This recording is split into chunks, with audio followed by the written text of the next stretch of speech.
Hay vidas que nos demuestran una verdad increíble. Y es que, a veces, para encontrar nuestro verdadero propósito, no hay que aferrarse a los propios sueños, sino saber soltarlos para abrazar un plan que es mucho, mucho más grande. Esa es precisamente la historia de Francisca Javiera Cabrini. Fijaos en estas palabras. Con esto ya nos hacemos una idea, ¿verdad? Un alma inquieta, un corazón que no entendía de fronteras. Desde el principio su ambición no era de este mundo, era espiritual, y era desde luego inmensa.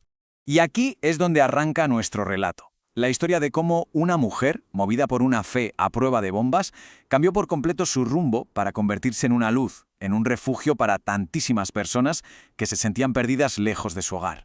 Y todo, absolutamente todo, empieza con un sueño.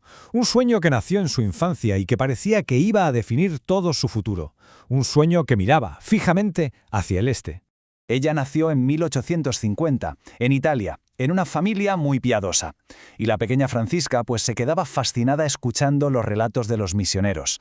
Así que esos barquitas de papel no eran un simple juego, no. Eran la prueba de un deseo ardiente, el de llevar su fe hasta la lejanísima China. O sea, su compromiso era total. No es que soñara con ser misionera, es que se identificaba tanto con el gran San Francisco Javier, el misionero de Oriente, que se añadió su nombre. Era como un recordatorio constante de su meta. Pero claro, el camino no iba a ser tan sencillo como ella se imaginaba. Y aquí es donde llega el primer gran choque con la realidad. Su espíritu era enorme, sí, pero su cuerpo era muy frágil. De hecho, fue rechazada hasta en 2 congregaciones por su mala salud.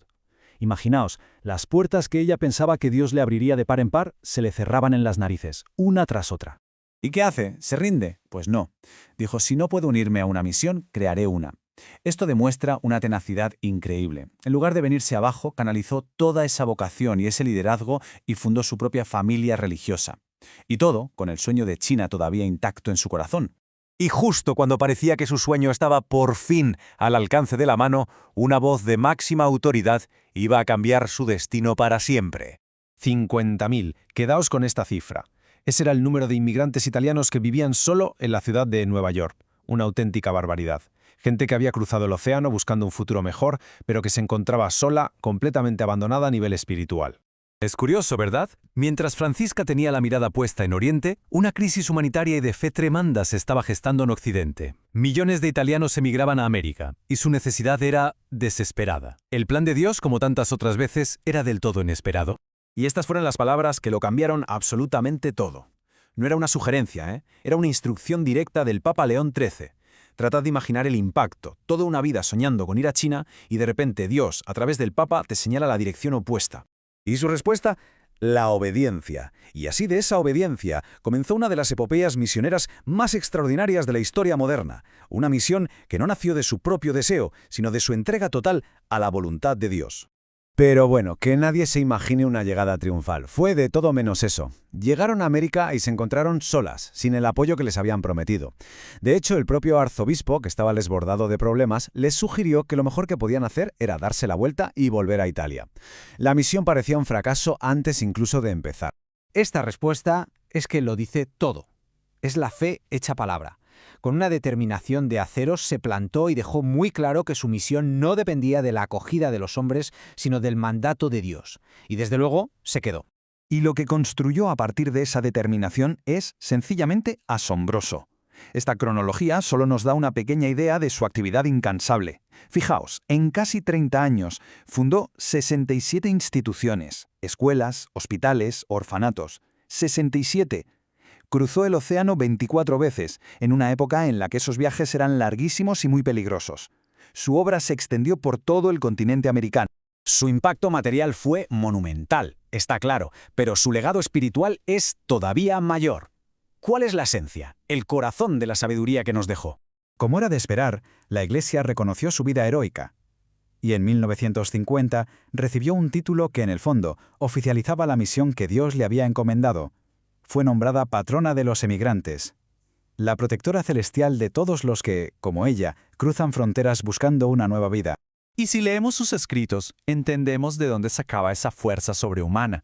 Frases como «debemos orar sin cansarnos» o «voy a todas partes para comunicar el amor de Jesús» no son solo palabras bonitas, no. Son el motor de una vida entregada por completo. Y todo esto nos lleva a una reflexión final. porque la vida de la madre Cabrini no es solo una historia del pasado, es una lección vivísima para nuestro presente. Después de ver su viaje, sus luchas, su fe, ¿qué podemos aprender? Su ejemplo, la verdad, resuena con una fuerza especial en nuestro mundo de hoy. Ella soñaba con China, pero Dios la necesitaba en América. Su obediencia a ese cambio de planes no fue una derrota, para nada. Fue la puerta a una misión mucho más grande y con muchos más frutos de lo que ella jamás hubiese imaginado. Y es que su fe no era teórica, no era de ideas abstractas. Era una fe que construía hospitales para los enfermos, que abría escuelas para los niños y que daba un techo a los huérfanos. Era el amor hecho acción, un amor tangible, real. Rechazada, sin recursos, enfrentándose a la hostilidad, y nada la detuvo. Su vida es, en realidad, un manual de resiliencia espiritual. Nos enseña que cuando confiamos en que no somos nosotros, sino Dios quien lleva la obra, lo que parece imposible se vuelve posible. Y terminamos con esta oración suya, que es tan íntima y tan potente. Resume toda su espiritualidad. Una entrega total, una confianza de niña en que, si es Dios quien lleva el timón, no hay tormenta que pueda hundir la barca. Y la pregunta que nos deja en el aire es, ¿estamos dispuestos a dejar que Él dirija nuestra pequeña barca?